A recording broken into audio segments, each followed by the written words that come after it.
अस्सलाम वालेकुम दोस्तों। मैं उम्मीद करती हूँ आप लोग जहाँ कहीं भी हों इंशाल्लाह खैरियत से होंगे। और चैनल पर पिछले दिनों बहुत से नए दोस्तों ने सब्सक्राइब किया है, आप लोगों का बहुत शुक्रिया। और जब भी आपको वक्त मिले तो अपनी राय भी ज़रूर वहाँ पर आकर लिखा कीजिए। शायद कुछ दोस्त जानते हों कि मैंने कोई 2 हफ्ते कबल अपनी किताब मेरा ज़माना मेरी कहानी इसका तारुफ करवाया था। तो मैं आज आपको इसका एक छोटा सा इक़्तिबास पढ़ना चाहती हूँ। इस जो पूरा ये जो है बाब, इसका उन्वान है ये ऑल इंडिया रेडियो लाहौर है। अच्छा, ये मैं पढ़ इसलिए रही हूँ कि जिस वक्त मैं लिख भी रही थी तो मैं ये सोच रही थी कि ये वो ज़माना है पाकिस्तान का जो मैंने देखा अपनी आंखों से और मैंने इसमें बसर किया, लेकिन शायद अब ये ज़माना कभी वापस नहीं आ सकता। बिल्कुल कोई ख्वाब सा लगता है। नशियात के इस सफ़र में रेडियो पाकिस्तान में काम करना और ख़बरें पढ़ना ज़िंदगी का किस कदर खूबसूरत और काबिल फ़ख्र तजुर्बा साबित होगा। मेरी आवाज़ कहाँ कहाँ तक पहुँचेगी, इब्तदाई सफ़र में मुझे इसका कतई कोई अंदाज़ा नहीं था। इसका अंदाज़ा मुझे उस वक्त हुआ जब इस्लामाबाद में रेडियो और टीवी पर काम करने के साथ साथ मैंने कुछ अरसे लोक विरसे में जुज़ वक्ती काम किया और मैं काम करती रही। लोक विरसे की रिसर्च टीम के साथ मुझे दूर दराज इलाकों में जाने का भी मौका मिलता था, जिसके दौरान मुझे अपने मुल्क के सहर अंगेज़ मनाजिर और मकामी सकाफ़तों को बहुत करीब से देखने का मौका मिला। अपने लोगों की मुश्किलात में मुब्तला ज़िंदगियों को करीब से देखा और बारहा सोचा कि किस तरह जीते हैं ये लोग, बता दे कोई। मेरी ज़िंदगी का ये बहुत ही नाकाबिले फरामोश तजुर्बा रहा। हम लोग कहीं होटल वगैरह में नहीं ठहरते थे, खुली जगह पर कैंप लगाते थे। हमारे पास सोने के लिए सफरी बैग्स होते थे और हम सब एक टेंट में सोया करते थे। मेरी अभी शादी नहीं हुई थी, मगर लोक विरसे के एहलकारों के साथ काम करते हुए या सफ़र करते हुए मुझे कभी खौफ महसूस नहीं हुआ। पाकिस्तान में ऐसा कोई पुरसुकून और महफूज ज़माना भी था।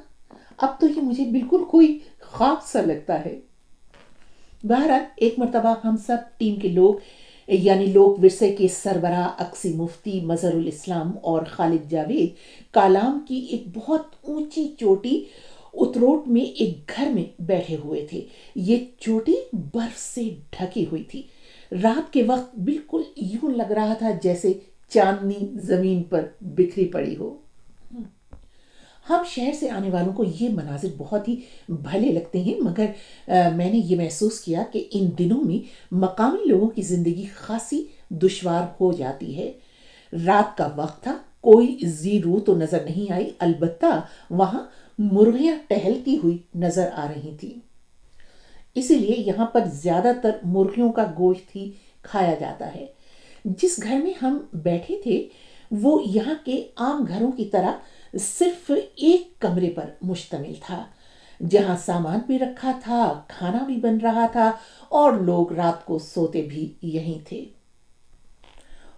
और हमारा मकसद भी यही होता था कि हम मकामी लोगों से मिलें, मकामी सकाफत और रिवायात के बारे में उनके मुंह से सुनी और उनको जमा करें, और अगर ये मालूमात दिलचस्प और काबिल तहरीर हों तो फिर उन्हें किताबी शक्ल दी जा सके। मकामी सकाफत और रिवायात जो सीना बसीना चलती हैं, उन्हें जानने और तहरीर करने का ये एक बहुत ही अच्छा और दिलचस्प मंसूबा था।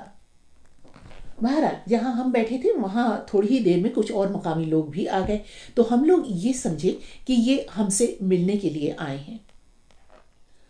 मगर वो सब आकर अंदर रेडियो के गिर्द जमा हो गए, जहाँ चंद ही लम्हों बाद रात 8 बजे की रेडियो की खबरें नशर होनी थी। रेडियो की सिग्नेचर ट्यून बजी और ये आवाज़ गूंजी, ये रेडियो पाकिस्तान है, अब आप सुरैया शहाब से खबरें सुनिए। सब लोग बहुत संजीदगी से और खामोशी से खबरें सुनने लगे। उस खामोश से माहौल में अपनी साथी सुरैया शहाब की आवाज़ सुनना मेरे लिए बहुत ही एक खुशकुन सा एहसास था। मैंने टीवी पर खबरनामा तो पढ़ना शुरू कर दिया था, लेकिन अभी रेडियो पर खबरें पढ़नी शुरू नहीं की थी। हाँ, अलबत्ता बहुत जल्द शुरू करने वाली थी। तो मैं ये खबरें सुनते हुए अपने दिल में ये सोच रही थी कि एक दिन वो होगा कि जब मेरी आवाज़ भी इतनी ऊंची चोटी पर यहाँ तक पहुँचेगी, और जिस आवाज़ को ये लोग रेडियो पर सुन रही हूँ, अगर वो उनके दरमियान भी बैठी हो तो इन लोगों को किस कदर खुशी होगी। ये वो ज़माना था जब यहाँ पर ना तो कोई अखबार आता था और ना ही टीवी की नशियात यहाँ तक पहुँचती थी। बड़े शहरों से दूर इस बर्फ पोश चोटी पर खबरों का वाहिद और अहम जरिया ये रेडियो था। मुझे पहली मर्तबा ज़िंदगी में ये एहसास हुआ कि उस ज़माने में कालाम और इसी तरह मुल्क के दूसरे दूर दराज इलाकों में रहने वालों का अपने मुल्की हालात से बाखबर रहने के लिए रेडियो की नशियात पर किस कदर इन्हसार होता था। और जो शहरों में ये तासुर दिया जाता था कि देहात में रहने वालों को खबरों से कोई दिलचस्पी नहीं होती, ये भी एक महज गलत फहमी थी। और बस यहीं पर मैं आपसे इजाज़त लूँगी, अपनी राय ज़रूर दीजिएगा। खुदा हाफिज़।